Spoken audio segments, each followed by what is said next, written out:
Hello and welcome to TVJ's Final Whistle. It's day number 13 of the 2018 FIFA World Cup from Russia. 4 matches, 8 goals, and La Alba Celeste are on their way to the round of 16. I'm Simon Preston and I'm joined alongside Liam Henriquez. Liam, how are you? You're into the round of 16. How do you feel about that? Yes, I am very happy and relieved. Must be relieved, yeah. Yes, I'm very relieved. And especially seeing the Nigerians equalising as well, you know, it must have been some nerves, but Yeah. we'll get to that soon. Let's start off with the early matches on the day. France taking on Denmark, the 3rd time that they're meeting each other in the World Cup. France, they defeated Denmark in 1998 and lost to Denmark in 2002. This time around, it is a draw. What were your thoughts about this game? Yeah, I mean, France didn't start their best lineup. Obviously, they've already qualified. They're just giving some players a chance. It was probably a pretty boring game. First 0-0 of this World Cup. It was very boring.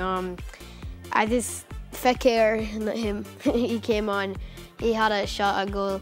He had a chance. Griezmann wasn't at his best. Pogba wasn't even in the lineup. So yeah, it was just a little pretty boring game. Yeah, well, the French, as a result of that result, are on their way to topping the group. Well, they have topped the group and will be playing Argentina in the round of 16. So they have topped the group, similar to what they did in Brazil in 2014. The next game on the day, Peru, their first win at the World Cup since 1978, getting the better of Australia 2-0. Paulo Guerrero getting a goal and Andre Carrillo. Yes, I am so thankful he has scored in this World Cup. I have really wanted him to score in this World Cup. I didn't actually see his goal. I was watching the other match. But yeah, 2-0 to Peru. I honestly didn't expect this because they came off of 2 losses. But that's going to make them feel a little good about themselves. They got 3 points. Kind of heartbreaking for Australia. Especially for Tim Cahill. He was, I think, carrying after the game, Tim Cahill. He didn't really have an impact on them in this World Cup, partly because he didn't get any playing time, but yeah, good for Peru, not so good for Australia. Yes, Tim Cahill playing in 4 FIFA World Cup tournaments, 2006, 2010, 2014 and 2018. So a marvellous accomplishment for Tim Cahill. So, we move along to the match that I know you want to talk a lot about. As you can see, Liam is very excited. Argentina 2, Nigeria 1. These teams met in the World Cup in 1994, 2002, 2010, 2014, and now for the 5th time in 2018. It's crazy. I know, right? So Argentina, did they deserve the victory, Liam? Well, yes, because I mean, they played better than Nigeria, but they didn't play amazing. They didn't play good, but they did. If you had to say Nigeria or Argentina, who deserved to win this game, you'd say Argentina. They got off to a really good start. Messi scoring a really good goal. I mean, some might say it's just a normal, average goal, but if you actually take a look at it, he controlled it with his knee, took it down perfectly, and then shot with his right foot, which he's actually left-footed. Well, who cares, it's Messi. So Argentina got off to a really good start in the first half. Not only after Messi's goal, they were actually attacking and stuff. And then it got to half-time, and then Nigeria came out strong. Moses got a penalty, he scored. And after that, Argentina were kind of pressing them, but they weren't creating chances. They had the ball in their half, but weren't Nigeria's half, but they weren't creating chances. And for me, as an Argentinian fan, it looked kind of shaky. To be honest with you, it did not look like we were going to score a goal. We weren't creating chances. But out of nowhere, across from Mercado in Rojo, first time, the centre back with his right foot, he's left-footed as well, into the bottom corner. What a finish. And it had to be a Manchester United player to score that game. Yeah, one thing I want to touch on is the fact that Mascherano had a very bad game. He didn't have a good game against Croatia, but this game, he gave away a penalty, he gave away the ball a couple of times. He was not good at all. He played centre midfield.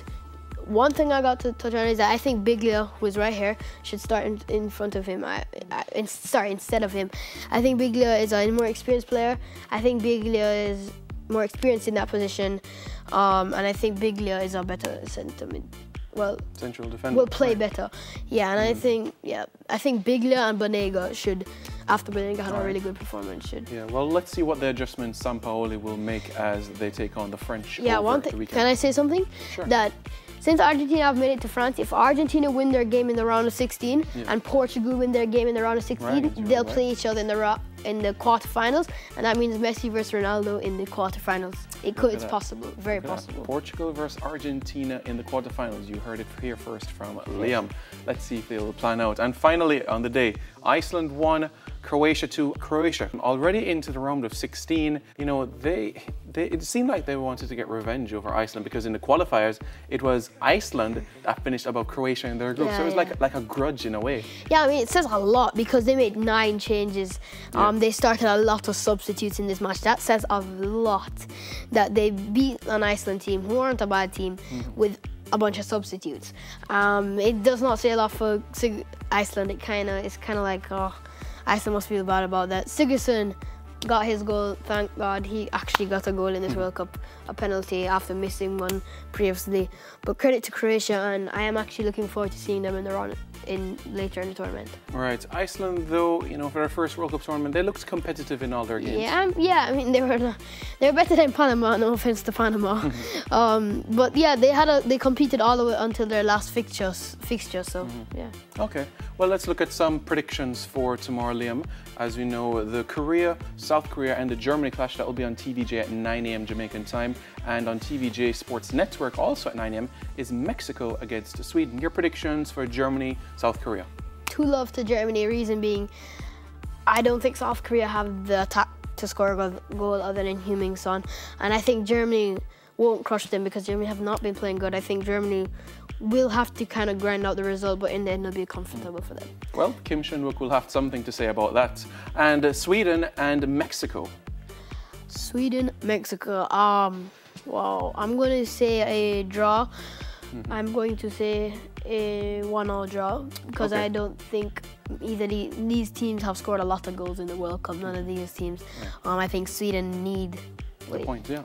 Because Sweden has 3 points. Sweden has, and they're in third. They need at least a point. So I think Sweden will. Well, you know, bearing in mind that Germany is taking on South Korea, Sweden need a win because Mexico are on 6 points already. Yeah, I mean, yeah, but I think. You think it'll be a draw? Yeah. All right, I agree with you there.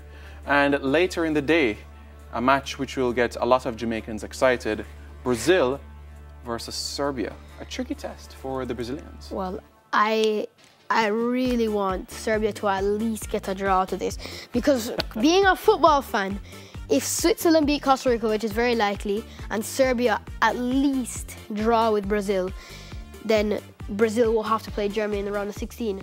But if Brazil beats them, then beats Serbia, then Brazil will have to play Germany, and who wants that? Who wants one of either Germany or Brazil getting knocked out in the round of 16? You have some fans that will like that way, you know, Liam. I know, but like for me, it's just not good. I just don't want a big side getting knocked out in the round of 16. So I'm hoping Serbia can get at least a draw. Interesting. So I'm going to say a 2-2 draw. Well, as an England fan, I would love to see one of the teams to get knocked out. But what do you say about Switzerland and Costa Rica? Costa Rica, they have not scored a goal. I think they're going to want to get a goal. They're going to get a goal. So I'm going to say 2-1 Switzerland. 2-1 Switzerland. All right, there we have it. And that was, yes, you wanted to add something else? No, I just remembered that I predicted the Argentina match. Yes, no, right. Actually, no. Let me say something. I predicted 3-1 on this. Right. But on the TV, I predicted 2-1. That's right. So...